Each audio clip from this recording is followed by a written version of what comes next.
Oi pessoal, no vídeo de hoje a gente vai falar um pouquinho sobre as fraturas cervicais e fraturas lombares. Definimos como fratura as condições onde há perda de continuidade óssea. De acordo com dados, as fraturas tanto de cervical quanto de lombar possuem incidências de 42% em acidentes automobilísticos, 27% em quedas, 15% por armas de fogo e 7% em lesões esportivas. São mais presentes em idosos, habitualmente mulheres. Como podemos ver no gráfico, antigamente a incidência de fraturas cervicais e lombares era maior no gênero masculino. Atualmente, essa incidência é maior em mulheres mais velhas. Os mecanismos de lesão mais comuns são quedas em idosos, devido à síndrome da fragilidade, osteoporose, armas de fogo, acidentes automobilísticos, tumores e mobilidade devido ao tamanho das vértebras. O quadro clínico das fraturas, de um modo geral, ela tem a presença de sinais cardeais, como, por exemplo, a presença de dor, edema local, vermelhidão, e pode ter também aumento de sensibilidade, fraqueza, perda de movimento somente quando as lesões espinhais associadas, alterações posturais, que seriam curvaturas anômalas, e diminuição da altura com no mínimo de 3 centímetros de diferença. Avaliação: saber a história para avaliar os eventos e fatores de alto risco. Exames físicos para verificar sinais físicos de lesão espinhal e déficit neurológico. Estudo de imagens com base na avaliação inicial. Tratamento: depende da gravidade da fratura, quais as vértebras foram afetadas, se houver deslocamento ou instabilidade associada. As lesões associadas seriam lesões neurológicas e espinhais e a idade do paciente. Tratamento médico: a imobilização. Poderia usar colares cervicais, os exames de imagens, exames de raio-x simples, ressonância magnética e tomografias tridimensional. O tratamento cirúrgico, com colocação de placas e parafusos para melhor fixação da fratura. Os exames de imagem são essenciais no diagnóstico de uma fratura óssea. A radiografia simples geralmente inicia a avaliação radiológica, fornecendo informações essenciais em relação às fraturas. Ou seja, a radiografia simples é considerada como padrão ouro para a identificação dessas fraturas. Os demais métodos por imagem possuem um papel secundário, geralmente complementares ao raio-x, como a tomografia e a ressonância magnética. Esses métodos são utilizados em caso de ausência de anormalidades no raio-x. A imobilização, ela vai depender da gravidade da fratura e do tipo de fratura que o paciente vai apresentar. As órteses cervicais rígidas e as órteses cérvico-torácicas são os dispositivos que proporcionam uma imobilização mais efetiva em comparação aos colares cervicais simples em todos os planos. Alguns tipos de dispositivos são a órtese tipo SOMI, a órtese Minerva e a órtese tipo JET.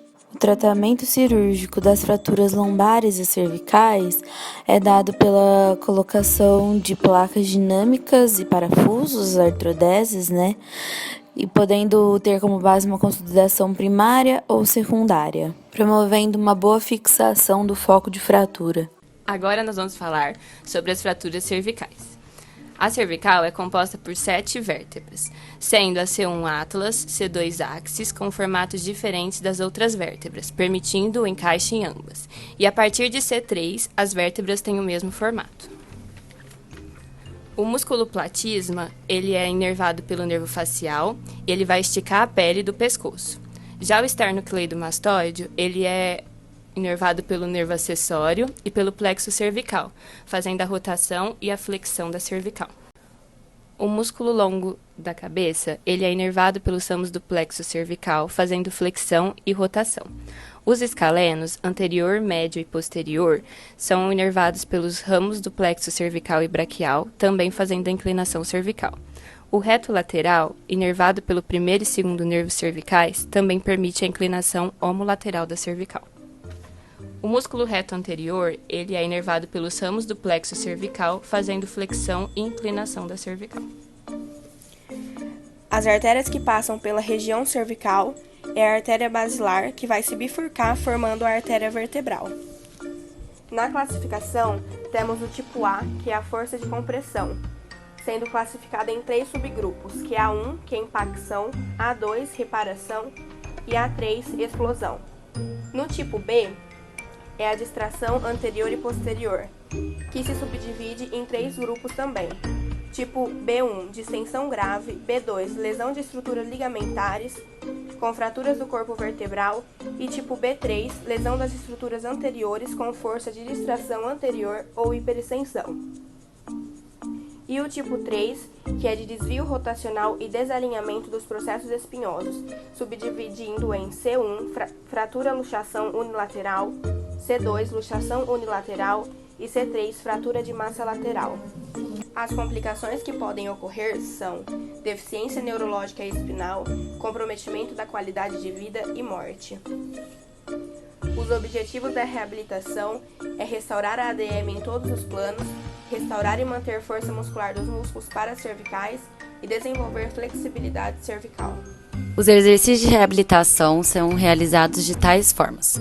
Na primeira à 8ª semana, são realizados exercícios ativos para ADM de membros inferiores e membros superiores, sem movimentar a cervical, e fortalecimento de membros superiores. Na 4ª semana, é realizada a sustentação integral do peso. Da 8ª à 12ª semana, são realizados exercícios isométricos para a coluna cervical e completa sustentação de peso. Já na 12ª à 16ª semana, é realizado exercícios de ADM ativo e passivo, leve, e exercícios de fortalecimento e exercícios posturais. Agora vamos falar da região lombar. Ela é formada por 5 vértebras, sendo elas com maior espessura por conta da sustentação corpórea.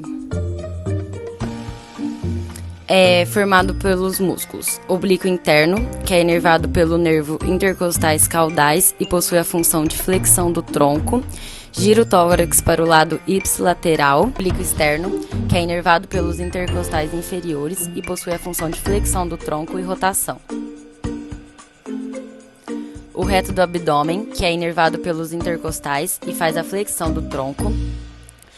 O ilho costal lombar, que é inervado pelos ramos posteriores do nervo espinhal e possui a função de extensão da coluna vertebral e flexiona a cabeça e o pescoço. O longuíssimo do dorso, que é conhecido como grande dorsal, é inervado pelo tóraco dorsal de C6 a C8 e possui a função de adução, extensão, rotação medial do braço e depressão do ombro. E o quadrado lombar, que é inervado pelos ramos musculares do plexo lombar e possui a função de dobrar a coluna para o lado ipsilateral. A região lombar é composta principalmente pela artéria abdominal e a primeira artéria lombar.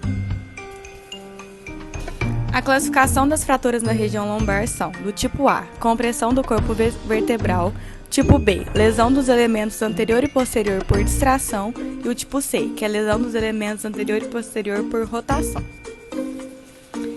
Os objetivos na reabilitação são restaurar a flexibilidade, restaurar força dos paraespinhais e quadrado lombar e restaurar as AVDs. A reabilitação é feita da seguinte forma: da primeira à 8ª semana são exercícios de ADM de membros inferiores e superiores, sem movimentar a coluna lombar. Exercícios isométricos com sustentação de peso com a ajuda de aparelho. Na segunda semana são exercícios isotônicos, que é mais leves, para membros inferiores e superiores. Na 6ª semana faz extensão ativa com peso para membros inferiores e superiores. Da 8ª à 12ª semana são exercícios de ADM para flexão, extensão, inclinação e rotação. Exercício de fortalecimento do tronco e músculos paraespinhais com sustentação de peso total. A posição é de pronação. Na 12ª à 16ª semana são exercícios de ADM ativa. Ativo com ajuda e passivo. Exercícios com resistência progressiva para os músculos paraespinhais.